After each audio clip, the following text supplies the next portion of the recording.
Welcome, everyone. Please rise for the Pledge of Allegiance.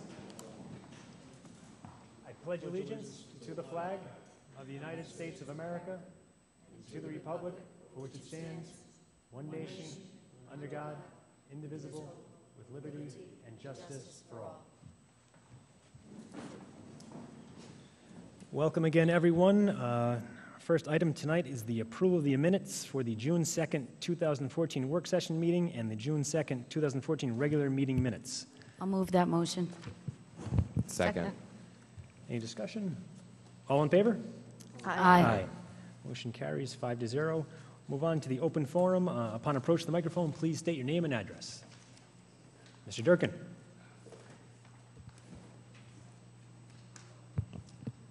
Name's James Durkin, 375 Ocean Road, Narragansett. While we've been building the hotel, I've noticed that we've had to go before the different town departments who have been very helpful, and the boards. We've been through the planning board a couple times, the zoning board a couple times, and you see these things that come up that are the indiscrepancies in the ordinance, and one of them that I think that would be easy to take care of is when you build a house on a lot or a commercial building on a lot, there's a thing called lot coverage, and say for instance you have a 10,000 square foot lot and you have 30% lot coverage, you can build a 3,000 square foot building. If you add a pool to the backyard of that building, they consider the pool, the water in the pool, the structure of the pool, the apron of the pool, lot coverage.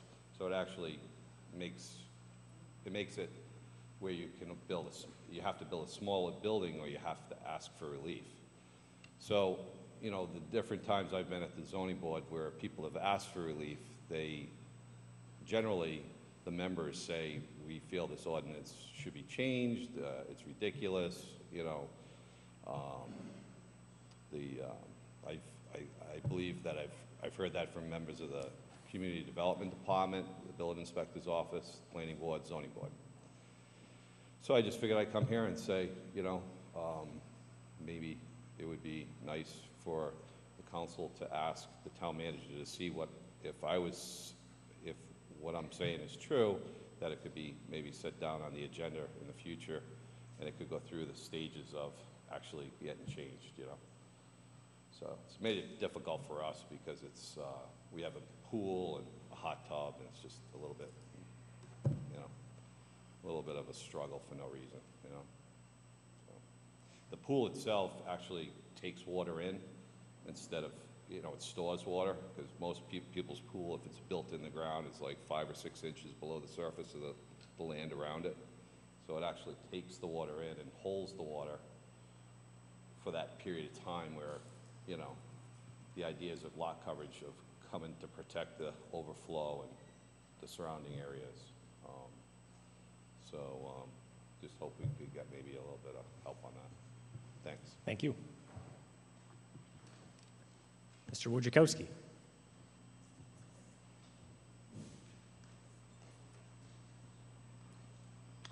Stan Wojciechowski, Narragansett. The Pope is listening to these meetings. And I say that because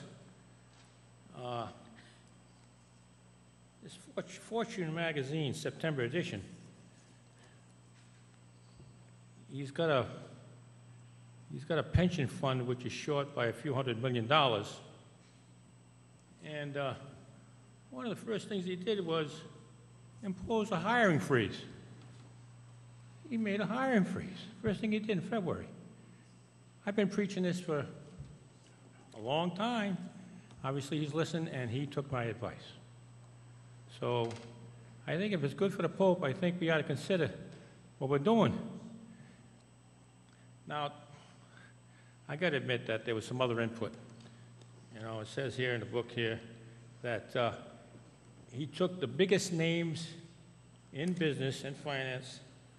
He brought in some of the biggest names in the world of business. Okay? KPMG, you got a list, Ernst & Young. So this fellow didn't just come up with it, and I'm sorry, I guess he didn't really just listen to me. However, he did take the biggest names in the world, finance guys, and he come up with the same solution that I've been preaching a long time. If we got a problem with spending, hiring freeze is where we got to start. And I'm looking for somebody to step up to the plate financially. Well, look, I think in the past nobody was paying attention. Luckily, we've got the finance committee now to give us some background research. But I think that is and has been a problem for the last 20, 30 years. There hasn't been a detailed financial analysis and not decision making. You know, they say you're going to blame the retirees. Well, I can't blame the retirees. I have to blame the leaders, on both sides, who went and made an agreement that wasn't really financially sustainable, if they call it. That's what they call it now. But nobody was on stream financially. And I think we need to listen carefully to that in the future. Thank you. Thank you.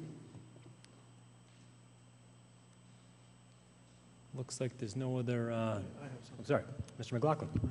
In reference to the Providence Journal article this morning about the sharing of the 1% in the restaurant tax and room occupancy tax, I think that maybe the town should start to look at that and the funds and where they're going. A large amount of that money goes to the South County Tourism, and I understand that's well over millions, in the millions of dollars now. I'm sure our Chamber of Commerce probably could use some of those funds, as our general fund could use some of those funds to defray the cost of the police services and rescue services and everything else that's associated with the long lines at the restaurants in our town. Perhaps we could get together with our state legislators and sit down and discuss that. I'm not aware of the numbers. I know there has been discussions at various times during the last 2 years, but I think it's important, Pam, that we take a look at that because I think it's a resource. I'm not even sure the state was aware about how much money that was going to come out of that tax. And certainly they haven't made any adjustments because it's by statute as to where it goes. So I think we need to sit down and talk about that with the finance director and you and get an idea where we're going to go and sit down with our state legislators and see if we can get a fair share of that money. Anyone else? All right. Moving on to the consent agenda. Does anyone have any items to remove? Someone can make a motion to approve the consent agenda? I'll make that motion. Second. All in favor? Aye. Motion carries. Moving on to new business number 9, a motion to authorize alcohol consumption on the beach in the designated area in accordance with Town Ordinance Chapter 947 to the Narragansett Chamber of Commerce and approve a Class F alcoholic beverage license for the 2014 Summer's End Festival at the North Beach Clubhouse on September 21st, 2014, subject to state and local regulations and receipt of insurance and/or signed indemnity agreement. I'll move that motion. Second. Discussion. I believe Mr. Mulholland would like to address this if... Summer's End. I don't know if any of you have any questions, but we're running it exactly like we have for the past 10 years. It's running from 12 to 5 with entertainment from 2 to 4. And it's in the designated area. Steve Wright's guys come by and they put the barricades all up for us, so it's exactly where the town wants it. Great. Well-attended and well-loved event. People love to come to that, Summer's End. Thank you. Okay. Any questions? Great. Thank you very much. Thank you. Any further discussion? All in favor? Aye. Aye. Motion carries 5-0. Number 10, a motion to authorize the town manager to sign the construction and maintenance agreement with RIDOT for a proposed sewer line under the Great Island Bridge. Move that motion. Second. Discussion. I just had one question, maybe for Pam or Jeff. If I remember correctly, did the sewer issue at Great Island come up a few years back, and it wasn't something that moved forward? That's going to require the town engineer. Yeah. When we adopted the latest version of the wastewater facilities plan, Great Island was included in there as a future sewer area. That was in 2007. 2 years after that, the Great Island Homeowners Association did for lack of a better term, a kind of a soft petition drive, a survey of interest of their own. And at that time, there really wasn't the demand for sewers there. This is truly just a looking forward piece, James. There hasn't been any increased request for sewers from the folks on Great Island, but this is an opportunity to get the work done at with today's prices versus what it would cost us down the road. I expect at some point communities like Great Island and Harbor Island will be sewered. We may not see it within the next 5 years or so, but if we can do some of the infrastructure now while the state's doing the bridge projects, it seemed to make some sense. Jeff, I think it's a great idea. The question, received a call today from someone who said that after that line crosses the bridge, that there's a time limit as to when the residents would have to hook up a sewer system to that.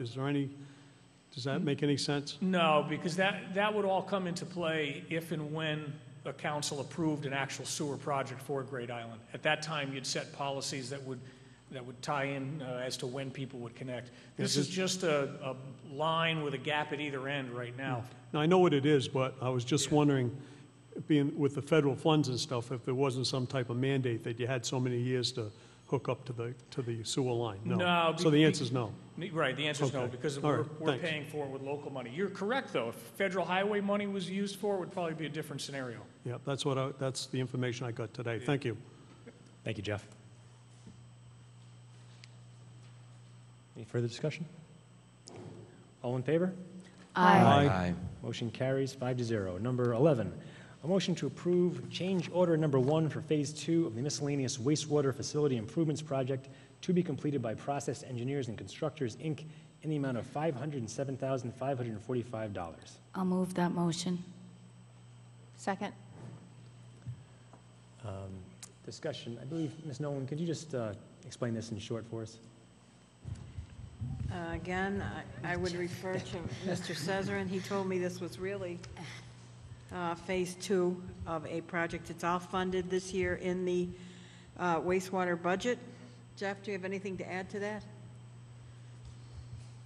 We use the term change order pretty much just for accounting purposes, but it is a Phase 2 award. When the contract was bid, the contractor agreed to hold his price over the course of 2 fiscal years. We split it in the budget over 2 years so that we avoided some of the budgetary spikes that we like to try and skip. And it's all part of upgrading our stations to allow for better emergency response. These provide emergency interconnects so we can pull up and hook up bypass pumping during long-range power outages. Thank you. Any further discussion? All in favor? Aye. Motion carries 5-0. Number 12, a motion to approve a professional services contract amendment with James Jeremiah and Associates, Inc. for the miscellaneous wastewater facility improvements contract in the amount of $14,100. I'll move that motion. Second. Any discussion? All in favor? Aye. Motion carries 5-0. Number 13, a motion to authorize the staff to prepare and issue a request for proposals for a feasibility study, preliminary design, and probable estimate cost for providing a heating, ventilation, and air conditioning HVAC system for the Kinney Bungalow. I'll move that motion. Second. Discussion. I have a question, I guess. It says here that the work will focus on the engineering aspects of this project, and I understand that. But there won't be any discussion of the estimated payback based on the increased building use.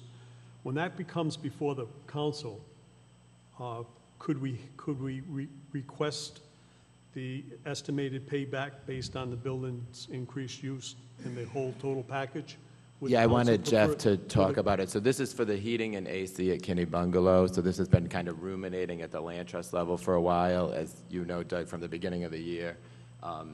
And there's kind of a discussion. One part of it is is engineering work, the design work, and then part two would actually be the project. So I'll let Jeff explain that in more detail. Yeah, Doug, to your specific question, I'd be hesitant in tasking an HVAC engineering company with doing a payback. Jeff, when no, I they understand. don't know what the No, I potential wouldn't use of the expect you to building do will that. be. I wouldn't expect you to do Yeah, that so either. but they'll I'm- provide us with the data, but then we would rely on Lisa Roy and Steve Wright and the Land Trust to provide us with what they think the potential increase in use of the building would be once it has an HVAC system. So it would become, that's my question. Could it come before the council in one package?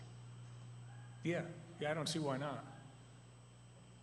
I mean, does that make This will be a sense? multi-step process No, I don't, anyway. I don't want the engineer involved in those things, but I mean, we're gonna have the whole project come in, the proposal in, and have the council approve it, and then have the other section come in, the other part of it come in later on to determine.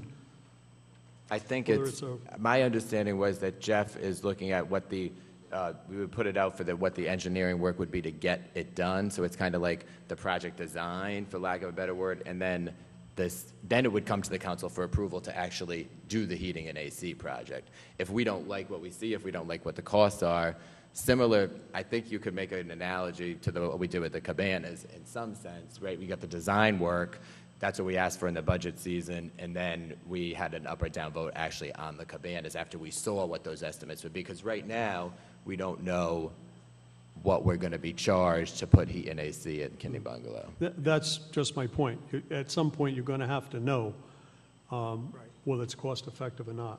Right. And Matt's analogy is That's the correct. disadvantage of just having one part of the program coming before us to vote on, without having the other side of that. I mean, maybe it was coming, and it's just not part of this, Well, I don't know. Yeah, we're not spending any money yet, because all we're asking you to do tonight is to authorize us to prepare a request for proposals, put it out there. We'll be back to you with what the design numbers are. And at that point, you can say yay or nay to it as well. And as Matt said, it is like the Cabana project. We did a design, we did a cost-benefit analysis, and the council elected not to move forward with it.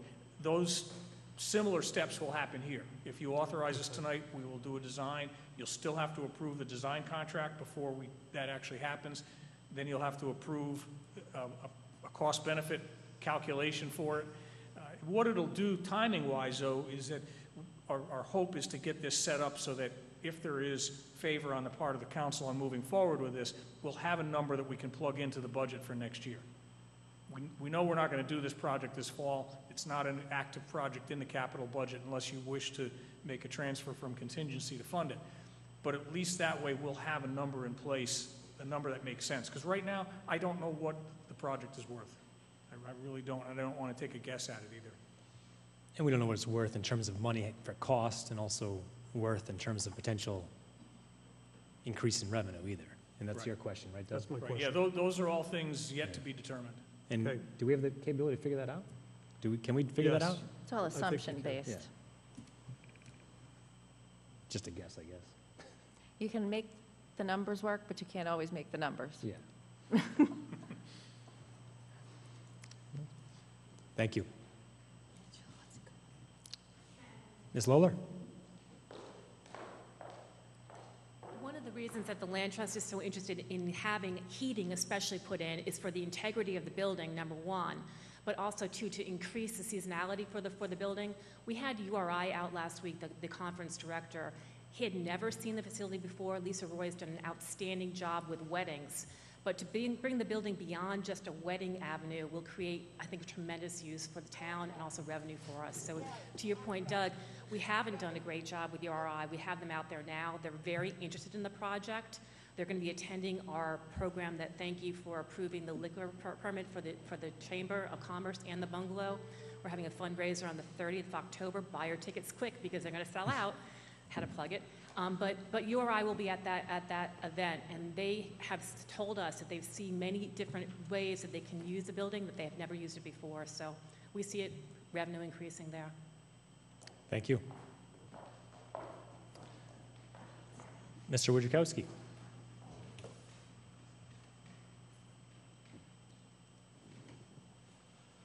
I'm so happy to see that there's fundraising going on. We're not looking for taxpayers to spend money here, are we?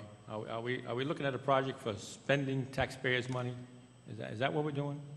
We actually spent a lot of time and energy, right, Jill, making this move up into the fall, this fundraiser, so, because it wasn't initially there. I just like to hear fundraiser, increase the fees. I mean, if we got a lot of people out there that have weddings and we got all this capacity out there, make the fees paid. You know, it's like a business. That's the problem. I think government doesn't run something like it should be, a business. You know, you think you have this sack of money in the back you can pull from. No. Make sure it's run as a business and it can fund itself.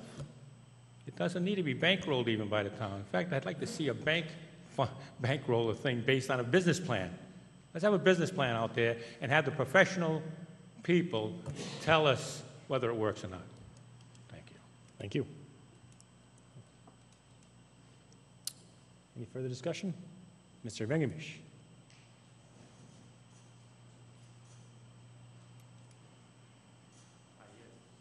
Just like to reiterate that the Kinney Bungalow, this part is, I believe, on the National Historic Register. Last year there was a plan to have a festivity, and maybe this October 30th thing is the festivity, but it is a very important historic building. It's rather quite amazing to read about the Chasers who lived there. It is remarkable. So from a history point of view, it is a treasure.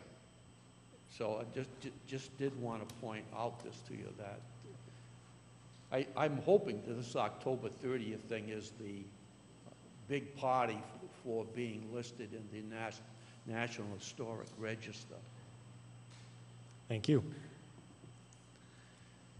Looks like there's no further discussion. All in favor? Aye.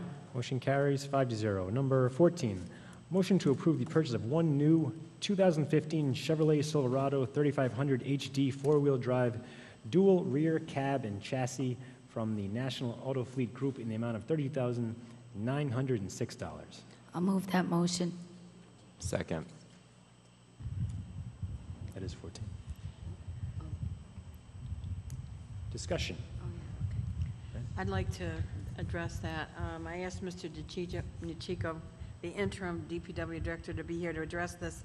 The reason it's on here is because he told me he has to have this for plowing. Aren't we doing the truck? I think we're on GIS mapping. Yeah, we missed 14. Yeah, that's what I was. 14 is the truck. What did you read? 14, I have. Oh, I have the agenda from the packet. Sorry. Right here. This is the DPW truck. Yeah. You can use 14. Sorry. Number 14. Sorry about that. I guess I should pick up agenda at the front desk. That makes sense. A motion to award the bid for GIS data updates and maintenance to Applied Geographics, Inc. in the amount of $60,210 and authorize the town manager to sign the contract after review by the town solicitor. I'll move that motion. Second. If 14 is GIS, Discussion? we don't have it. What's 15?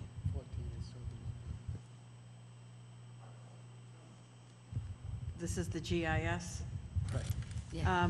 We went through quite a process to bid and to review the submissions of, let's see, we had 5 bids, we saw 4 firms. We spent a lot of time with the 4 firms. It's money that we have put away in order to increase our capacity for GIS services to the entire town. My goal in this is to see that fire and public safety is brought into this, eventually the senior center, definitely DPW is brought in. Right now it's being used by planning and DPW and engineering mostly. It's time that we bring the other the other departments in on it. That's a big part of this. But it's really about the assessor's office and getting the tax maps so that they are of a quality that the citizens and the attorneys and the real estate agents can have some faith that what they see in those maps provided by the assessor's office is valid. So we're having an assessment done of all of our maps and a correction. Right now, they're not of the quality that we can allow people to depend on them whatsoever. I think this is a milestone. I think it's overdue, and my participation in this was so that we would be able to see more departments that can have their own GIS map. For instance, FEMA, Emergency Management Services, the fire department. Where are all the hazardous materials? What buildings are they in? Where are they? When they have to respond to a fire or an incident, they need to know these things. Hydrants. We already have that. DPW uses all the hydrants right now. I would ask Mike DeLuca, is he here? Mike, do you have anything more to add on this? I can tell you that this was a good process.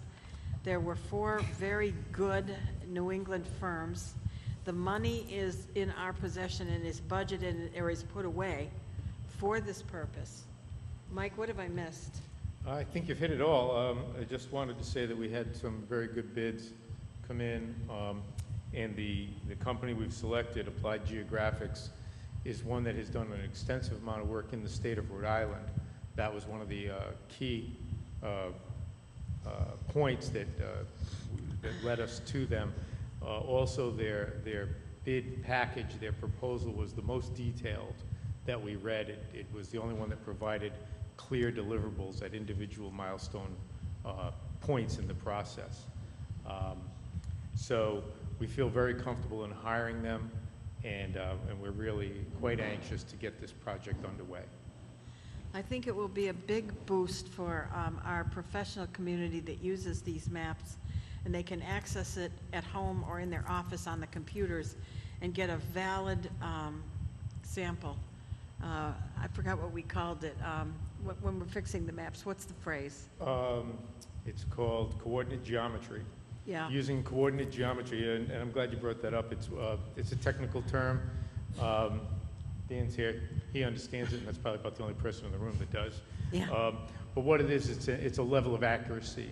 It's a reference to level of accuracy, and they pride themselves, Applied Geographics does, on using coordinate geometry for virtually every component that they're going to work on, which translates into better, more accurate maps that we can use and feel comfortable making available through the town's website, which we don't do at the moment.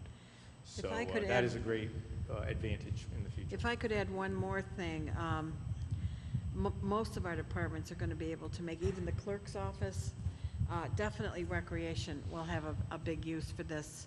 And they can each, and the first thing that we're going to do when we choose this firm is we're going to have an assessment meeting. We sit down with the firm and all of the department heads, and we go department by department to find out what kind of a use they could have for this new improved and bigger GIS system, and start planning what we can do for that department. So that's the first step once we've hired them to come in, and I hope you will approve it. Then we will get all the departments involved, and we will start work right away. I think the scope of this is 180 days from start to finish. 6 months, yes. Yeah, and then, yeah. So, and like I said, the money is there, it's been there. We were waiting for till we could start this project, and it's no new money.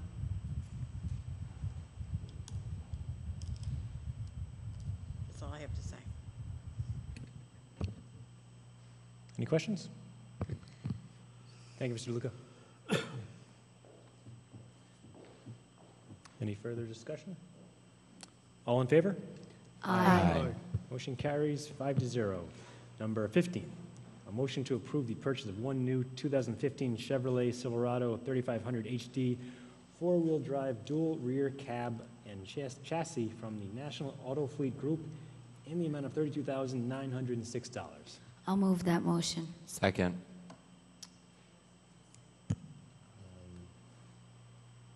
Ms. Nolan? I started to speak about this before. Me too. Mr. DeChico was here. He's our interim DPW director. And he put this on, he asked me to put it on because they are getting ready for the snow. Oh, I hate to say the word. I hate to say the word, but we're getting ready, and this is, I'll let Mike explain it to you. This particular truck has had one part of it all fixed, and now we've got to do the rear end, The engine. the engine.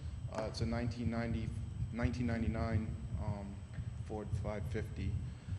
It's got a diesel engine, and what happened is we had a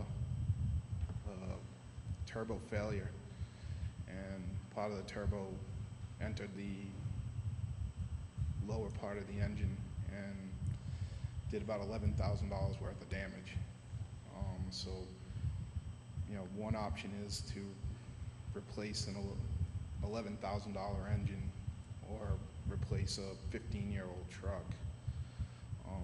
Right now, the truck's been out of service for about 3 months, and we either need to fix it or replace it.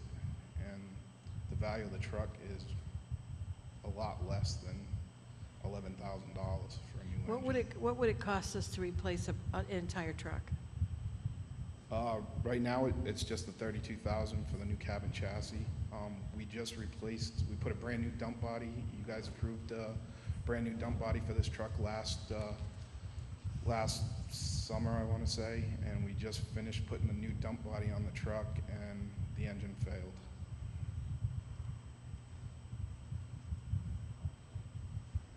Any questions? How much did we pay for the dump body? I believe it was $5,500.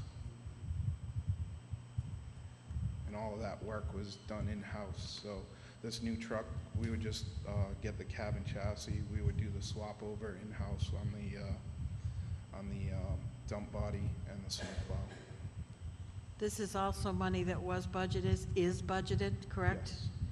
Yes. And it might have been a carry forward for this year, but it's there. Yes. It's not new money again. And the reason I put it on was I believe Mike when he says we have to have it for the plowing this winter.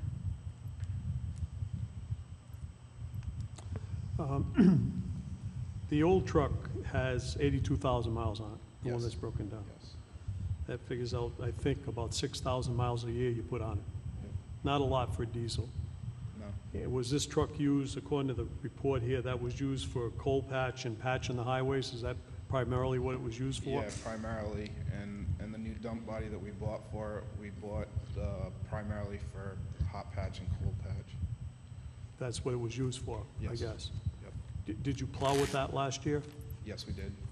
And how many plows do you have in town now that you plow streets with? Roughly 21. Pardon me? Roughly 21. 21? I'd like to table this until we have an evaluation of the equipment over there. I see a lot of new trucks over there, and this, to me, doesn't make any sense. Are we buying a vehicle just to plow snow? Is that what we're doing here? We're not buying a vehicle. We're fixing the other. We spent $55,000 last year on one part of this. Now, to avoid buying a whole new truck and to make use of the $55,000, we're asking to spend another $32,000 to bring the wheel cab chassis. Is that it? Well, We're buying a brand-new 2015 Silverado, 3500 HD, four-wheel drive, dual-wheel rear and chassis. That's what the proposal is before us here. Right. But it's, We're buying a brand-new truck to replace a truck that has seen very little use, the way I see it, by the numbers over the years. And I see with the equipment we have down there, I can't see why we can't pick up the slack. Maybe we could just table it if you couldn't, do some further investigation with this. okay. Oh, is that fair enough with everybody going along with that? I think that's I don't want to say no, Mike, but let's take a look at that and see if we can improvise there. It doesn't seem to me that we need to spend $32,000 on a vehicle just to plow snow.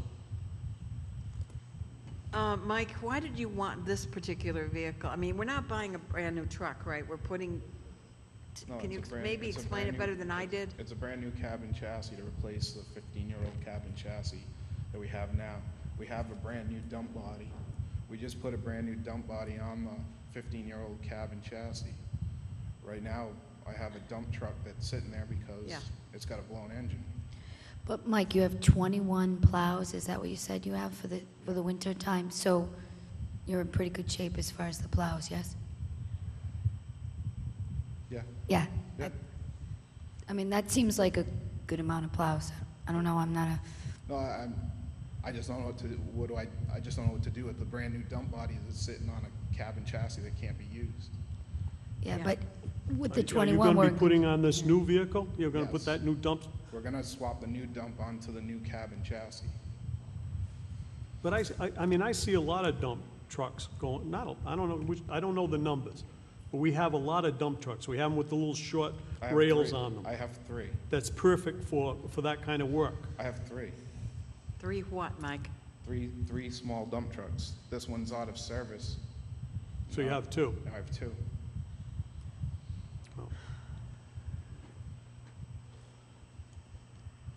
I think we can table this to the next meeting, just to get some more information. Okay. And All right, resolve I'll it that start way. tomorrow. We'll start tomorrow, Mike. So it's, Okay. we'll continue it to the next meeting. Fair enough. sounds good. All in favor? Move of to the- continue. Second that. All in favor? Aye. Motion carries 5-0. Number 16, a motion to approve the purchase and installation of an exhaust filtration system for public works from Mohawk Lifts in the amount of $35,941.19. I'll move that motion. Second. Discussion. There he is. This is one also Mr. DeChico has the money for, it's budgeted. It's the removal of all the, see, the DPW administrative offices are attached to the, Maintenance division. the maintenance garage where all the work is done on all the trucks. When I first started going up there, I said, why is there all this dust? And why do your computers keep breaking down? We keep having to send, it's because of the dust. And I'm serious about it. Why can't we get this clean? Because it won't do you any good because it's attached. We've got to get an exhaust removal. So when Mike came forward with this, it's kind of, it's sort of like what we have in the fire department, the exhaust removal system that takes the odors and the fumes out of the fire department when they're working on their trucks. But his will take the great amount of dust and grit that we have coming in with those trucks every day and take it and sort it out. And so I said to Mike, let's put it on. Let's see how the council feels about it. But I do think that it's warranted just by the amount of, it can't be healthy to be going through the administration building like that. It's noticeable and anybody can go down and look at it. It needs to be done. You want to follow up on that, Mike? Yeah, we currently have no exhaust or air purification system within the fleet maintenance garage now, so at any time of the year, especially in the winter time, when they're repairing trucks, fire engines, police cars, I mean, they could be idling in the garage from anywhere from 5 to 30 minutes, and all those fumes have no way to escape the building. We currently have no exhaust system at all, and, you know, in the middle of the winter to open a door or open all the doors when it's 20 degrees outside sometimes is, you know, it takes a toll on the office, takes a toll on all the heating in the building. These units here, what they'll do is they'll constantly scrub the air continuously. Exhaust fumes, paint fumes, welding fumes, aerosol fumes, dust, just about everything continuously, and, you know, mostly for the safety and the wellness of the employees. Sounds good. Any further questions? Thank you, Mr. Chico. Any further discussion? All in favor? Aye. Motion carries 5-0. Number 17, a motion to reappoint individual to the Economic Development Committee, I believe it's Mr. Durfee, for a 2-year term which expire on July 1st, 2016, and appoint an individual to a 2-year term which expire on July 1st, 2016. Okay.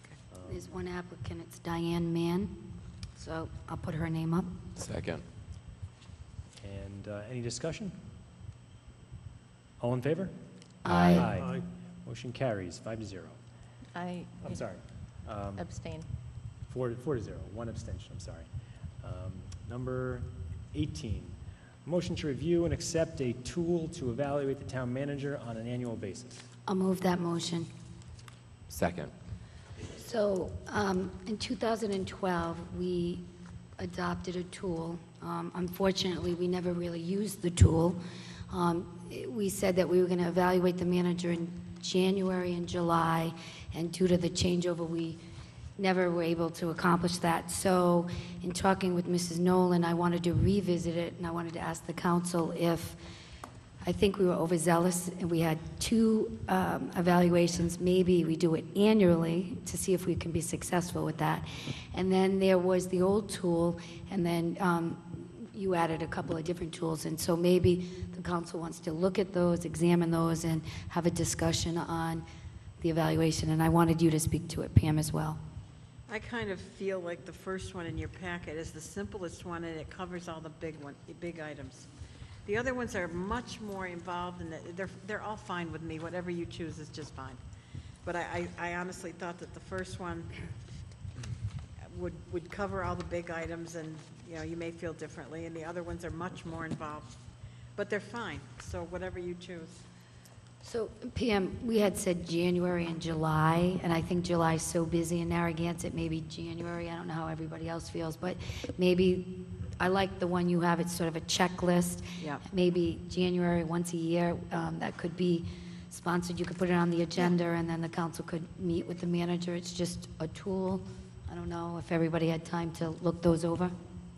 Would anybody ever have any objections to having it every 6 months? That was the initial proposal, was it by the previous council, Glenn, I think? Right, so, Right. go ahead. Is there any objection to that, or is there any reason why we wouldn't do that? Well, I don't have an objection to that. Well, I brought it back because we didn't accomplish that, so it What I'm was, saying, that Probably Susan, what I'm extenuating saying is that circumstances, right? the council would be making 2 evaluations in their term. I just, I think 6 months is good. I think extenuating circumstances would have, hopefully that you wouldn't have the same situation occur again. 6 months would be fitting because you'd have 4 evaluations per term, right? I would think maybe you might want to reconsider January. Susan, just when you think about election cycle, it starts in November, right? So if you thought about a February or March for the first election, that's still not into budget season really, right? So it gives a new council 5-ish, 6 months to get their feet wet, and then another set of, another 6 months puts them kind of on the back half of the first term, right? yeah, that sounds fine. I mean, I was actually thinking just once a year, but I mean, I could go for twice a year. It just seems, in the work that everybody's doing, it seems difficult to commit to every 6 months, but I mean, I'm not against it. I think evaluations are important, so I'd be fine with that. Well, that would allow you to pick a simple one too, right? So that wouldn't be a lot of overhead for anybody really to complete and then sit down and have the What might work is once a year evaluation, and in 6 months have, we have a work session, or we have a session where we go over, whatever was written, and is it being accomplished or isn't it being accomplished? But keep the formal evaluation to once a year. I mean, that's what I do with my employees. check-in type Yeah. thing. Maybe we should put it as a minimum with some flexibility, a minimum of once a year. Should leave it as that, and maybe not specify dates, just put a minimum of once a year, so that gives us flexibility. So I would prefer that, because things come up, right? We Sound say like an February. attorney. What? You sound like an attorney. Yeah, because we could really call for it more frequently if we wanted to. So I think once a year, and then the opportunity, anytime you want to revisit it, or the council does. Seems fair. Did you like the checklist? Did you all look at that one? That one was the I don't checklist. care. I just threw that out there, thinking that maybe the twice a year would be okay, but Well, if you're it comfortable means- with that, it's Yeah, okay. we can, though. I mean, what we're saying, Yeah. we'll say once, but in 6 months, if you say, I want to look at an evaluation, and the manager, we could call that anyway. Okay. Yeah. No, I'm okay with that. The checklist, Which one is that, the first the one? first one that, In what month? Now, the one that was approved in 2012. is this one at the end. And we Right. think that was the one. Where did that come from? That was from the last council, but we never used the tool. HR, that's right. HR had put Okay. that tool together for us. And where'd the first one come from? Mrs. Nolan. The checklist is from Pam. Okay. I like that. I mean, I think it's a good one. I do too. Well, I found these. These are ones I found, and then Susan came up with Ann did, the one that the former 2012 was passed. Yeah, the one that we didn't get to. So it looks like the motion is for a one-year review, once-a-year review with, once-a-year A minimum. evaluation with, minimum one-year evaluation with reviews as requested by council members. With the evaluation being the first one in the packet, titled Town Manager Evaluation. I don't know if there's a separation there. And when do you want to do this? I think let's leave that open, right? I mean, but that's, do you have a? Do you think we should put a date in it? I mean, like a month in it? I would think around this time.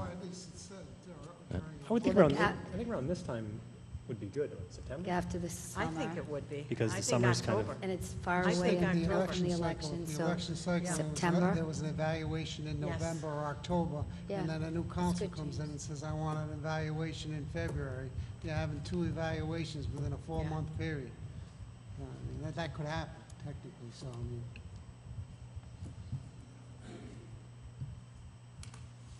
So the current, someone can make a motion to, you want to say the motion, Matt? You want to? So a motion to have a review to have a review at least once a year with the first of the tools. As the evaluation tool? Did they? Yeah. Yes. With this first tool, I don't know what to, this, It's an evaluation. yeah, the, Yeah, I think can we October? say September, October in that motion? Sure. sure. I think that makes sense. Why don't we put them in your packet at the beginning of October? And then you all put them into the chairperson? Would that work? Makes sense. Okay. Sometime in the end of October, the 2nd? Would that be enough time if we gave it to you before the first meeting and you had until the 2nd meeting to write your evaluation? Should be. Yeah, because it's a checkoff. It's fairly, I Yeah. think so. Okay. Did you want to say something else, Matt? No. Mr. Wojciechowski?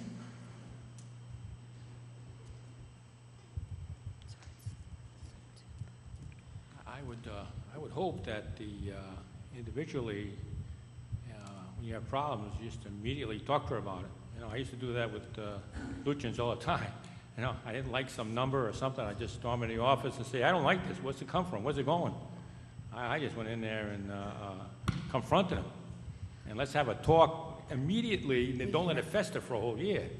So, yes, we get the year thing as a general principle, you know, but I'd like to see you, let's say, discussing things, especially of interest, as they happen immediately, so nothing goes too long without being reconciled, if you will. So Stanley, it does happen. I think that Does the it? manager would say that we have dialogue with her all the time. okay. And so that's aside from a tool to evaluate her, those conversations, I think, I don't want to speak for my colleagues, but I think they happen quite a bit. I think we have communication with Right, the manager. I was getting the wrong So it's opinion, not- like yeah. you're just gonna talk to her once a So year. it's not in and that's it. place of, it's all with. right, It's in a combination of. It's all the time, Stan. All the It's time, all that's, the that's time. like, the- yeah. Just want to clarify that. Thank you. Believe me. Pam?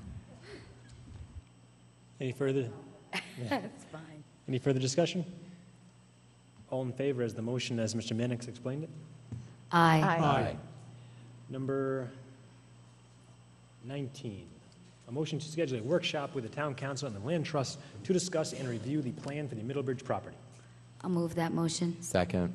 So I actually put this on the agenda, and I see Jill's out there, so I just wanted to know if you could speak to the work that Middlebridge and the Land Trust, I know that they've been working together quite closely, and I just wanted you to give us an update. Yeah, sure. Before I do that, though, just to answer Richard's question as far as the bungalow and his historic value, we are planning an event, Richard, next year. Shirley Eastham at our last meeting brought that up and said that we need to be able to celebrate the historic event. The Chase family is going to be involved. It's probably going to happen sometime next summer. But this is really truly a fundraiser for the bungalow, for daily operations and things that Lisa needs to improve the bungalow itself. But to Middlebridge, we've been chipping away at the project with the help of Steve Wright, who's just done an incredible job for us. And I also have to take the time to say, great beach season, Steve. Thanks for all your hard work. But Middlebridge right now, last week we approved the RFP to go out for the cafe. I know many people would love to see another cafe back there. We do have some limitations because of the size of the septic tank there, so we're going to be working along with that. But that was a lengthy progress to get that together. We approved it at our meeting last week. Steve met with Susan Gallagher and Jeff Cesarine this week and has been sent to the town solicitor's office for their approval. So you'll be seeing the RFP soon for the restaurant. As far as other accomplishments, the first thing that we did was we recognized that not all the people that had boat slips at the marina were property owners of Narragansett. So one of the first things that Steve did last year was to make sure that every single slip person does have property that they do own in Narragansett. So that's been accomplished. We also have it's ADA accessible now, so anyone for handicap can get down, which is required by law. So we have that accomplished. We have a caretaker, Matt Eddy, on the property. From all indications from Steve, he's just doing an incredible job. There have been no problems whatsoever the entire summer at the marina or the facility itself. As far as the kayak center, obviously that's still up in the air a little bit, but as for the land trust, we've taken a look at one of the buildings, and the building that's on the other side, so the small, that was a residential building, near the kayak operation, we've decided that we probably should stay with the kayak operation, keeping things separate, keeping things more condensed, and also offering that operation a way for anyone who works there to have shelter from the sun. So long story short is we still have a few more things that we'd like to accomplish and be able to have ready for you before we present everything to you for your overall review. But third Thursday of the month, we meet here at 5:30. Any of you and all of you are welcome to come to our meetings. But do you have any other questions, Susan? So, Jill, maybe we should wait on the workshop until you let us know you're ready. Absolutely. Just want to make sure, because this council's been sitting with Middlebridge for a couple of years. Right. And I know that you've been working, I just don't want to lose track of the project, because that was a lot of conversation around, the purchase of Middlebridge and what we're doing down there. So at some point, anxious to hear what the plan is, building-wise, and I know we can't speak about the kayaks, but just the vision and the hope from your group to share that with the council. Right. We were sidetracked by a few things. Superstorm Sandy, obviously, Yeah. then everything at the bungalow with the heating and air conditioning. So we had a bunch of things that kind of took our attention away from getting this together. But I think by the end of the year, we'll have something for you. Okay, so we'll hold off on the scheduling. Great. Thank you very Thanks much. for the update, Jill. So we just let this motion pass in the moment? That makes Yeah, We can sense? table it. Table it? Yeah. Table it, and then maybe she can come back with a date. So I'll move to table. I'll second it. All in favor? Aye. Number 20, a motion to introduce, read, and accept a first reading, an ordinance and amendment of Article XV1, I don't know what number that is, I'm sorry, of the Code of Ordinances of the Town of Narragansett, Rhode Island, entitled Rental Dwellings. I'll move that motion. Second. What is I it, think it's 16?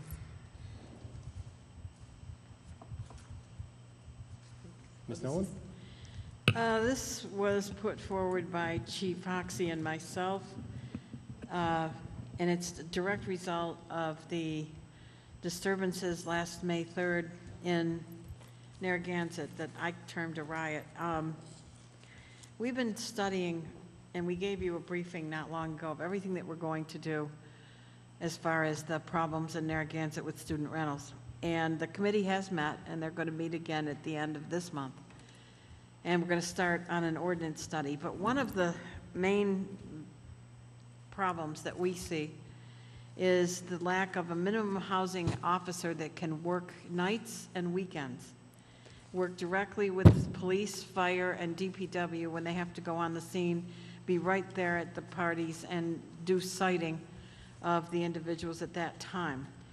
If we raised our rental registration fee from $50 to $85 a year, we would be able to hire a 19-hour-a-week minimum housing that would be part-time with no benefits, minimum housing official that would work nights and weekends and go out directly with the police department. The other thing it would allow us to do is to hire a new police officer. Now, our police department is currently has 41 members, but we've in the past years funded only 39. So the positions are there, but they haven't been funded, the other two positions. What it would do is put back into patrol the officer that Chief Hoxie took out of patrol and put directly on a day-to-day, everyday basis. The only thing he works with as a community resource officer is the student rental problems in Narragansett. Now, we didn't lose our other community resource officer. He's working with the schools.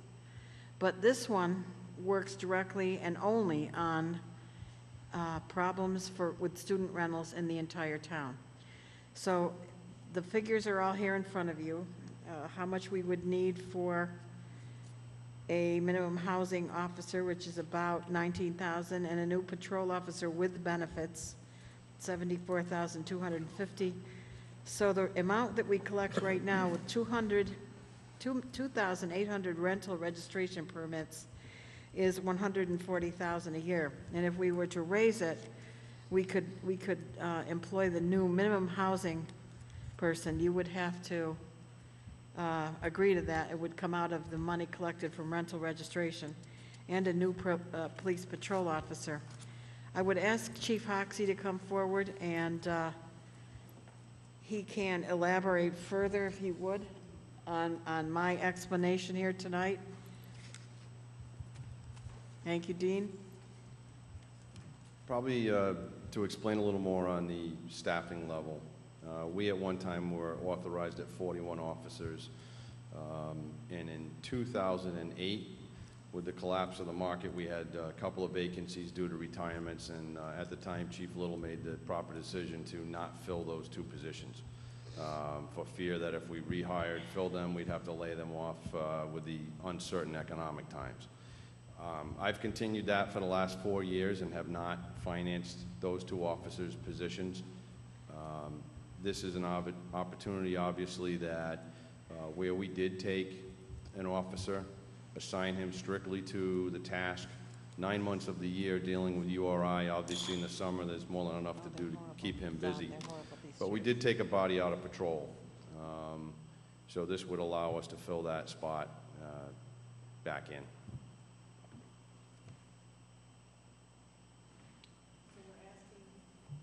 We're asking if you would consider a raise, because we talked about this when this all happened.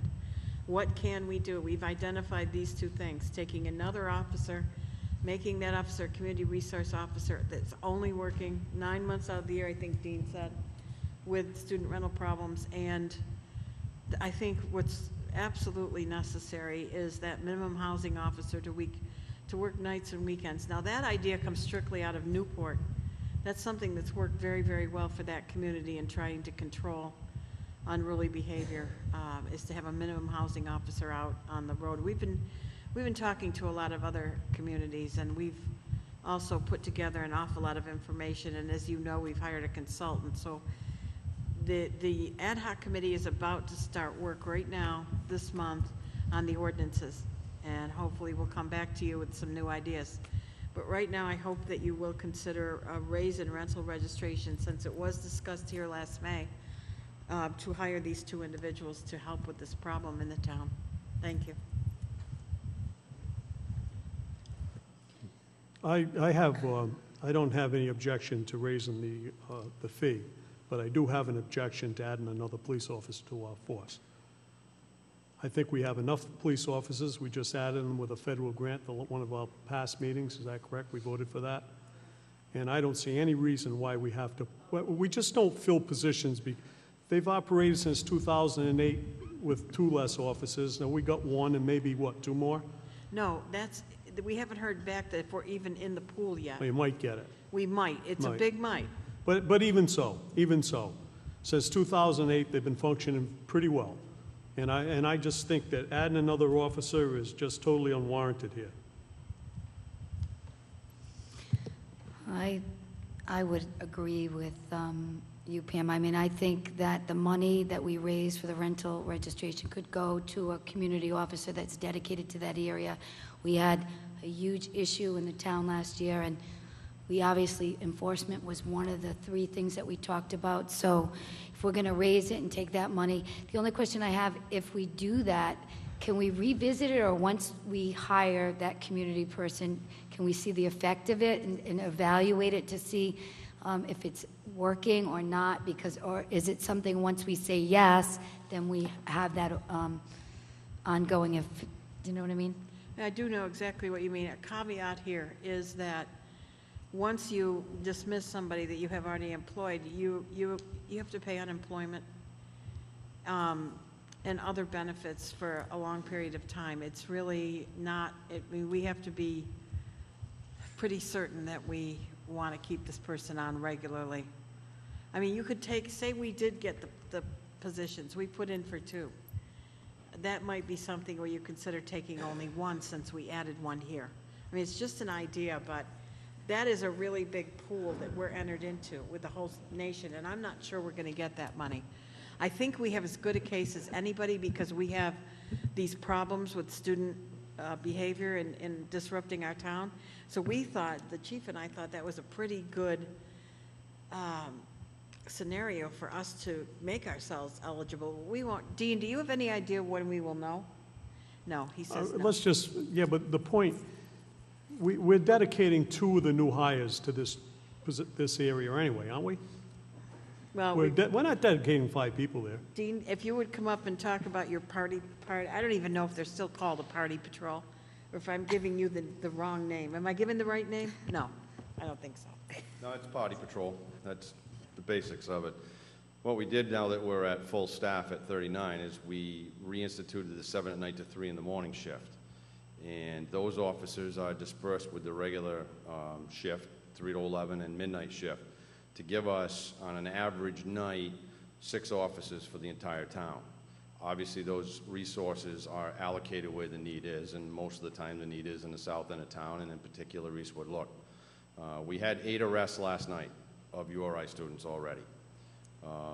Some of your new fines were utilized last night for 7 of those arrests, and 1 was a DUI.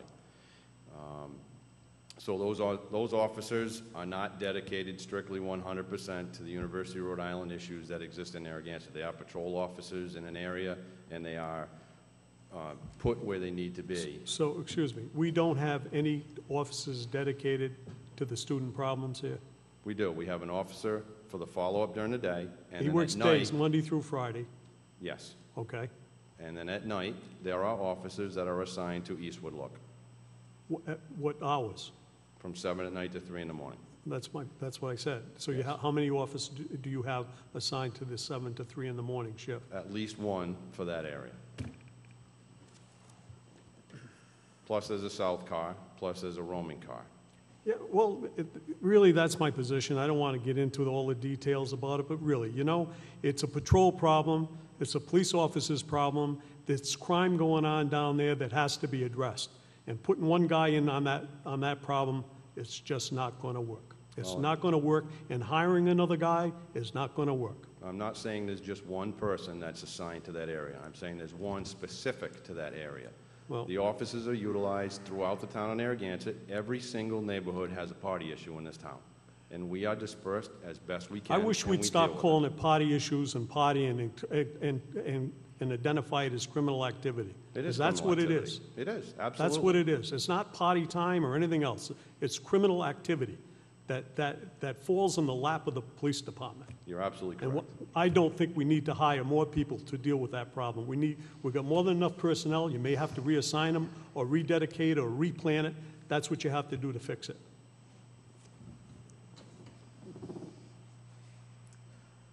Thank you, Chief.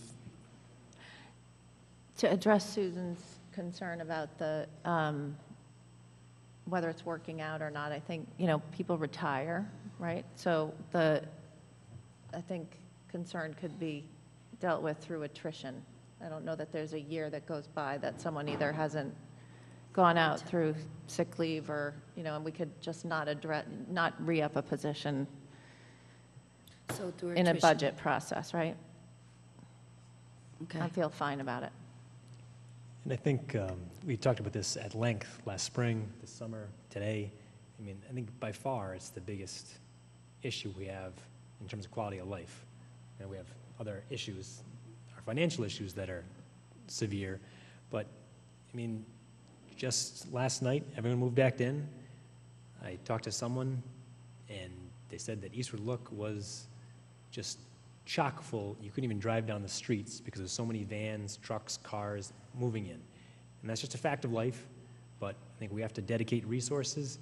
And I know Doug's reluctant to hire another officer, and so am I, but we can't talk about it and not do something about it, and at least try. We don't have any solutions, but unless we try and give Chief Hoxie as many resources as possible, because as Doug says, it is criminal activity.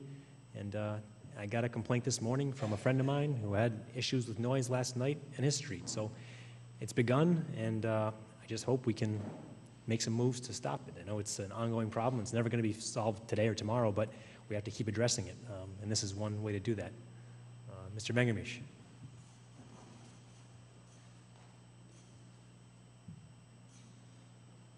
I remain unconvinced that we have an adequate list of people who have rental units. I think this is, to me, is more significant than the 50 to 85. I truly believe we have all sorts of people with rentals that don't register. And I know in the past there's been a unwillingness to delve into that particular issue and sort of people register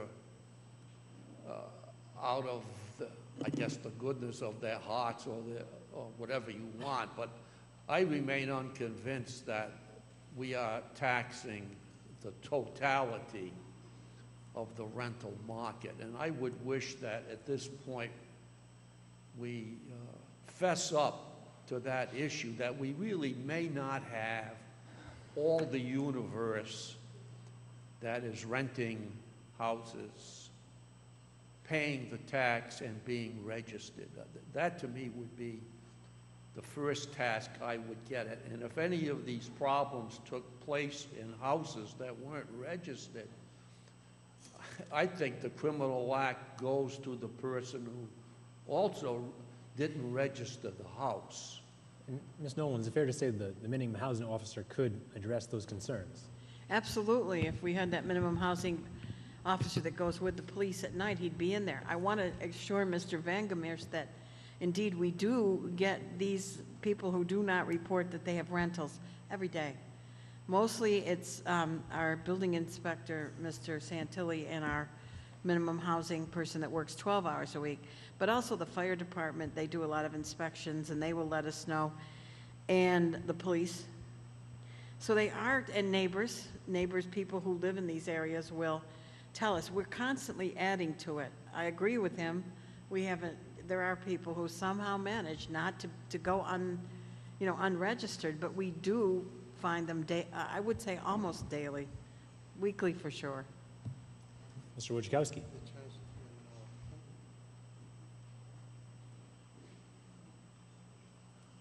They just moved in. Of course, when they move in and move out, you've got a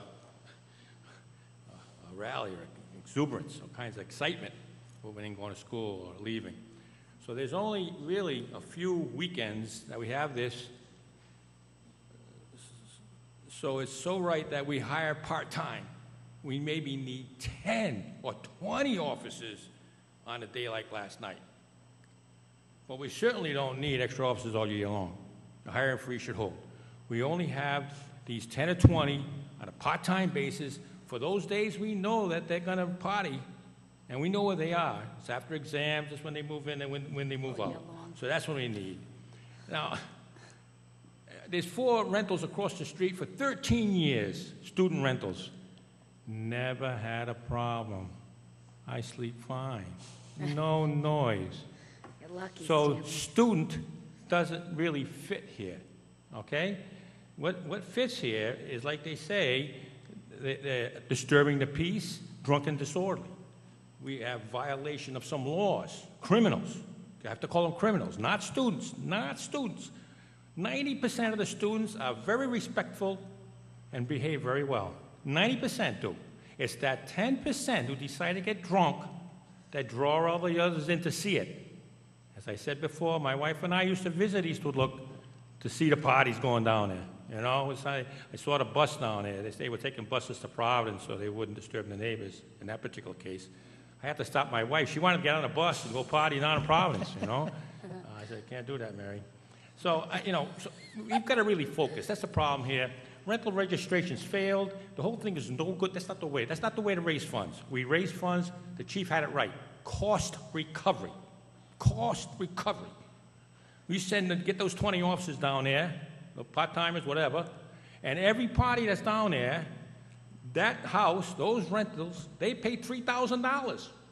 Cost recovery for the enforcement issue. They're at fault, and yeah, they're focused. Some in Bonnet Shore, some in Eastwood Look. There's some isolated ones, but primarily it's very few spots and very few times that's really unbearable, and we got to deal with that. We got to focus by going in different directions. Yeah, rental registration, they're going to hire all these people for housing and all this. No, you arrest them. You get enough officers to arrest them. Cost recovery. You know, and landlord responsibility. You think that a landlord is going to knowingly rent to someone who might be drunk or is drunk? Therefore, how can you hold him responsible? He didn't want to rent. Who's the responsible person for that drunk person out there? You know,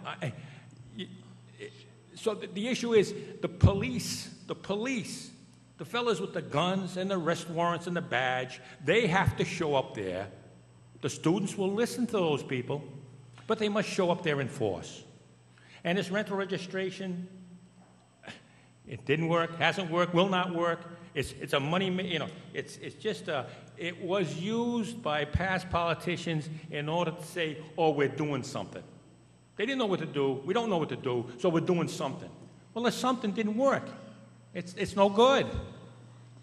So let's cost recovery. Hit them in force, 20 people extra. 20 people on these nights. 20 people extra. Your time's up, Mr. Wojciechowski. Oh, man, to me, it's just like this paper says, right?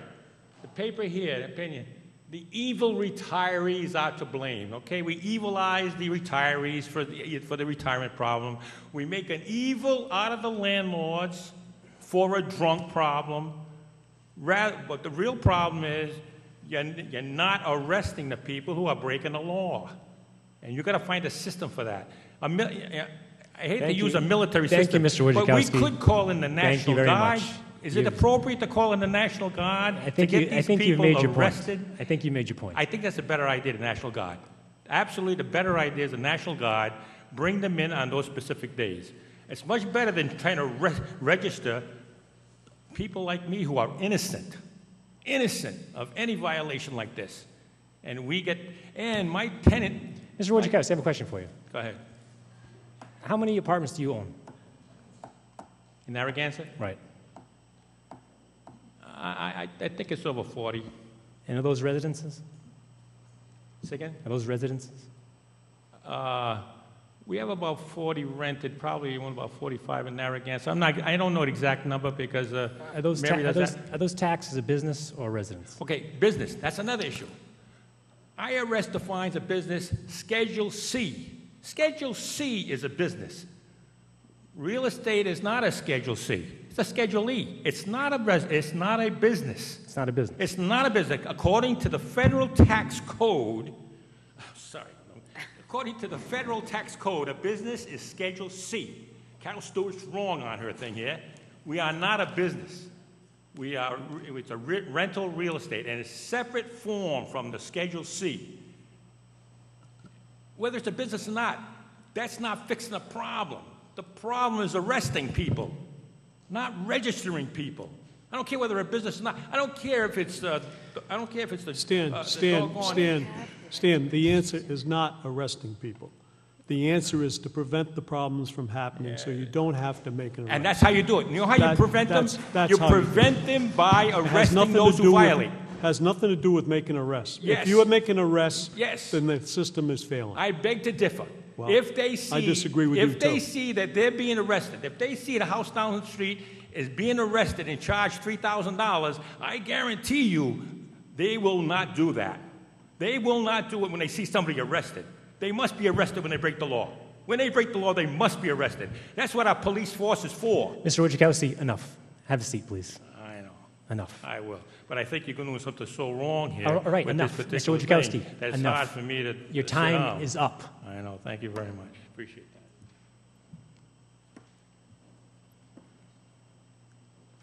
Mr. Ferrandi.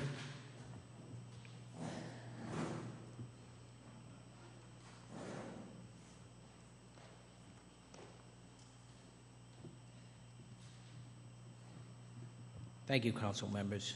Steve Ferrandi, I'm the president of the Eastwood Look Homeowners Association, and I appreciate you taking this opportunity to, get some more funds to try to attack this problem. It's no secret. I mean, if you want to keep bringing in people, more rentals, more this, everything else, we bring a lot of people in town. Unfortunately, all of them don't behave the way they should be. They break laws, they do all kinds of different things. And it's not just a winter problem, it's in the summer too. We fill up with, people that want to come down, enjoy the restaurants and everything else. So this is going to help. As far as the police manpower, maybe that can be monitored, what's really working good. Maybe if that swing shift that Chief Hoxie mentioned needs someone else on it, fine. I mean, and maybe he has to redeploy if that's it. But, I just think it needs to be done, and the facts stated. I mean, we had the riot last year, Green Lane in effect, which we've all heard it before. This is almost the third year in a row that we've had a near riot condition. Last year, a complete riot. So it's almost like pick your poison. If you want to keep bringing the rental situation, there's more. You're either going to need more police enforcement. The other hand is, let's have another novel idea. Let's try to market this as a family neighborhood. All right, and then people are afraid of that because maybe we'll fill up our schools. So I appreciate you taking it up, and for the opportunity that you pass it. Thank you, Council. Thank you.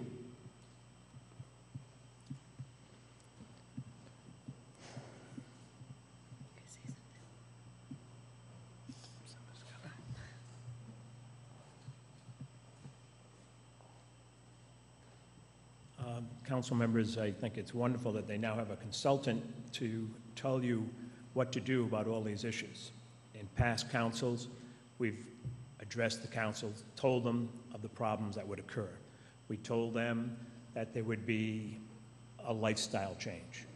We said that more than 3 people in a house would cause problems. We now have a neighborhood, and we're talking Bonnet Shores, we're talking Eastwood Look, where you have 8 people. More than $3,000 a month, by the way. So it's not something that we hadn't warned the councils or previous councils before. We told you that people would get hurt. People have gotten hurt. Basketball players in Eastwood Look on Green Lane lost his season for the rest of his life. We're talking real scenarios. We're talking where I can't go down and shellfish anymore because we have 8 people in a house and Black Point is polluted. It never was. I mean, it's a time. Narragansett's got a death wish. You people talk about the riot. You should have been at 2 o'clock in the morning on the Wednesday after the riot when 12 busloads were dropped off at Eastwood Look, school buses, as they left Bonnet Shores. I don't know if people don't get the word. I don't know who's not getting the word. As far as support for tax, yes. I mean, this is something, whether it be to get the signs off the houses that are up there 12 months a year, or if it's to get police officers in the neighborhood, please, let's do something. I mean, you've got a legacy to hold out here. At this point, Narragansett's got a death wish. You might be able to save a little bit of it. I had said years ago that, in 15, 20 years, it'll be 80% rental in Narragansett, except for the water side of Ocean Road. I'm wrong. Even Ocean Road is rented on the water side.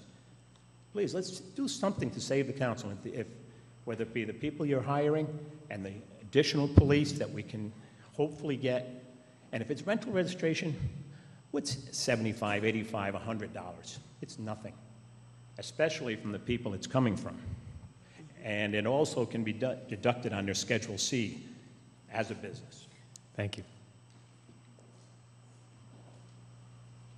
James, the rental registration policy, I've always thought of as a way to identify where the rentals are, and that it was a system that you would almost want it to kind of pay for itself. But now we have to also react to the problems that are going on. So, and they're getting worse in Eastwood Look. So the point of raising it is not so much to identify where the rentals are. I think that was part of the original impetus, is now if this minimum housing official can be part of a process where we can actually start to have enforcement and change the culture in Eastwood Look that has been, as Steve has told us, there's been an erosion in that with more and more of the rentals, more and more of the partying, then this is definitely a way to go, and we need to have more enforcement, obviously. So, I mean, as a compromise, we could say we'll just hire the minimum housing official at first with some of the funds that come in, and then we'll hold the police part of it. But the plan should be that we want to address the problem.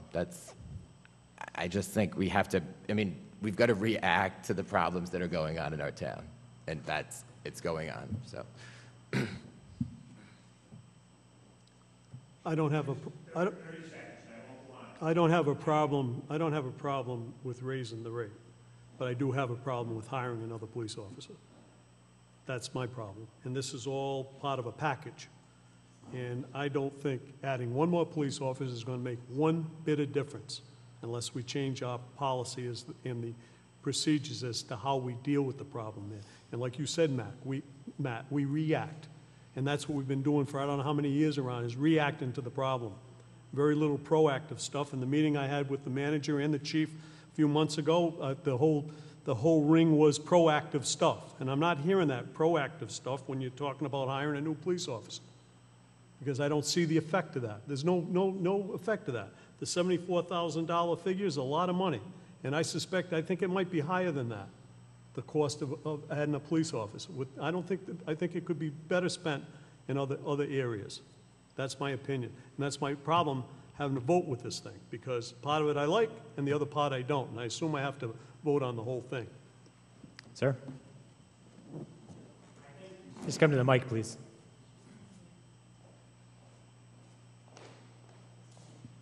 We've tried to be proactive over the years. I've even suggested to you, Doug, gee, have the kids clean up the beaches in the morning. Eastwood Look and Bonnet Shores, or at least Eastwood Look, hires people to clean up for the town in our neighborhood. I didn't realize that Bonnet Shores and Eastwood Look hired a safety officer. If we're paying a safety officer, do something before these kids go viral and put it on there and show that, gee, this town jeopardized the residents. That's all. I mean, don't look like fools. And I'm not saying you are. I'm saying that don't let it happen. Need a name. Tom Dolan. Did you get it? Okay. Thank you. Any further discussion? All in favor? Aye. All opposed? Nay. 4-1, motion carries. Number 21, a motion to approve the installation and funding by transfer from contingency to Public Works grounds maintenance of a new power pole and meter box panel for the wishing well on South Pier Road, the amount of $3,370.24. I'll move this motion. Second. So I put this on. Jeff, can you come on up and explain? One of the reasons I put this on is I drive by the wishing well and there's beautiful flowers. And I just wanted to know the possibility about lighting up the well. And I had heard out there in the community that there was some work already done over the years. So I just wanted you to talk to us about what presently exists underneath the wishing well in the town of Narragansett. Yeah, I don't have a lot of firsthand knowledge, but I know when we reconstructed South Pier Road about 3 years ago, the Department of Public Works laid conduit to the wishing well to allow for a future lighting project like this to take place. All our office is involved in since, over the last couple of weeks, and it's something that I conveyed to you before the meeting. We've done some title work with Rhode Island DOT, and it appears, and I'm using the word appears because we haven't been able to come to an actual solution with them, but it appears that the state highway line actually bisects the well. So it's partly in state right-of-way, partly on town road. So for us to take any positive steps there, I'm recommending that we apply for an adopt-a-spot for it. At that point, though, DOT will ask us what our intentions are as far as the lighting goes. So- Jeff? And I'm thinking that they'll probably only wish to see something very subtle. They won't want to see something that becomes a distraction to traffic. on Ocean Jeff, Road. just as a suggestion, what are the possibilities of using solar power to power a light there instead of running conduit and raising poles and transformers or whatever else you need to do that there? They got excellent solar panels that could power a light in that well, and probably for half the money or less than what we want to spend here, $3,300. I think that suggestion makes sense as long as everyone's comfortable with the aesthetics of a They can solar build panel it. on They the can, roof of I the went well. by there and I looked at it. They could hide that in they could hide those solar panels in a lot of places there. Yep. But as a suggestion, it just seems to me that it'd be more practical, and you don't have to put another pole there, or another, what are you asking for? Yeah. I didn't prepare the Pole and RFP with pole Elko, and so meter I'm not, box. I'm not really sure with what that proposal's all about. Like I say, my background on it is that I know we have conduit that was installed 3 years ago when the road was reconstructed. The solar power probably box, thing wouldn't be as large as the box that Yeah, the meter box that you're You looking for. may be right. I think it's something we should probably explore before we go forward with Yeah, this. I mean, I just, again, with all the beautification, you drive by it, I mean, it's a beautiful site, and I thought it would be nice to be lit up, so I don't mind solar panel. I was just curious if there was existing, electricity down there. But the other thing is, I think we have to resolve, like you said, I mean, state or town, and adopt a spot first, right? Don't we have to kind of figure that out, or no? Yeah, well, we can apply for the adopt spot. That's relatively straightforward, but DOT will want to see details on what we're going to put there for lighting. And I don't know if selection of the lighting is something that the five of you wish to do.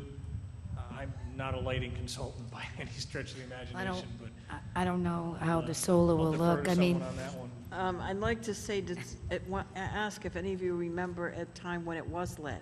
Because I just found out this week that at one time it was lit. Yeah, I don't remember.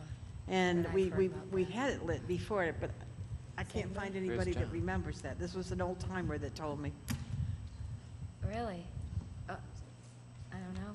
Jeff doesn't I haven't- remember. I mean, I would appeal to anyone watching tonight if they know how it was lit in the past or have Yeah. photos of it or something to let us know. Really?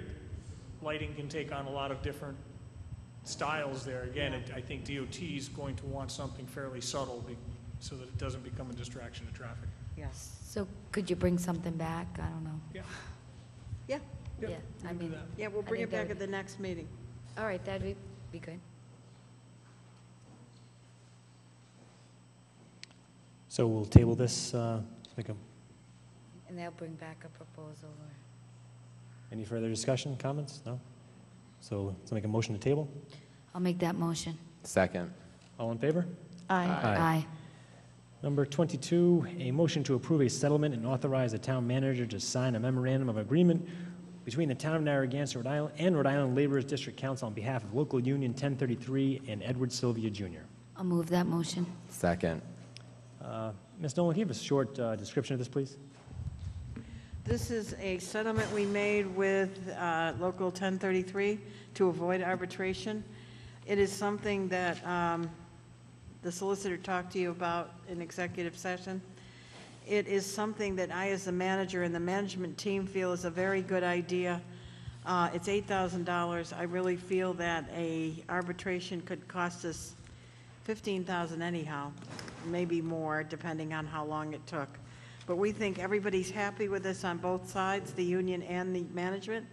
I feel it's a good settlement for the town and a good idea to pass it. All in favor? Aye. Aye. Motion carries. Moving on to the executive session, a motion to retire the executive session of the town council at the end of the September 2nd, 2014 town council meeting in accordance with Round General Law 42-464 to discuss collective bargaining regarding RI Council 94 Local 1179 ASME AFL-CIO in accordance with Round General Law 42465A2 and appoint Donald Maroney, Solicitor Clerk Pro Tem. Somebody can make that motion? I'll make that motion. All in favor? Ms. Agopian? Aye. Mr. Mannix? Aye. Mr. McLaughlin? Aye.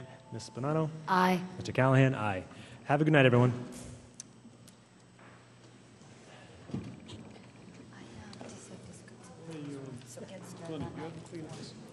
Kleenex? No, I don't.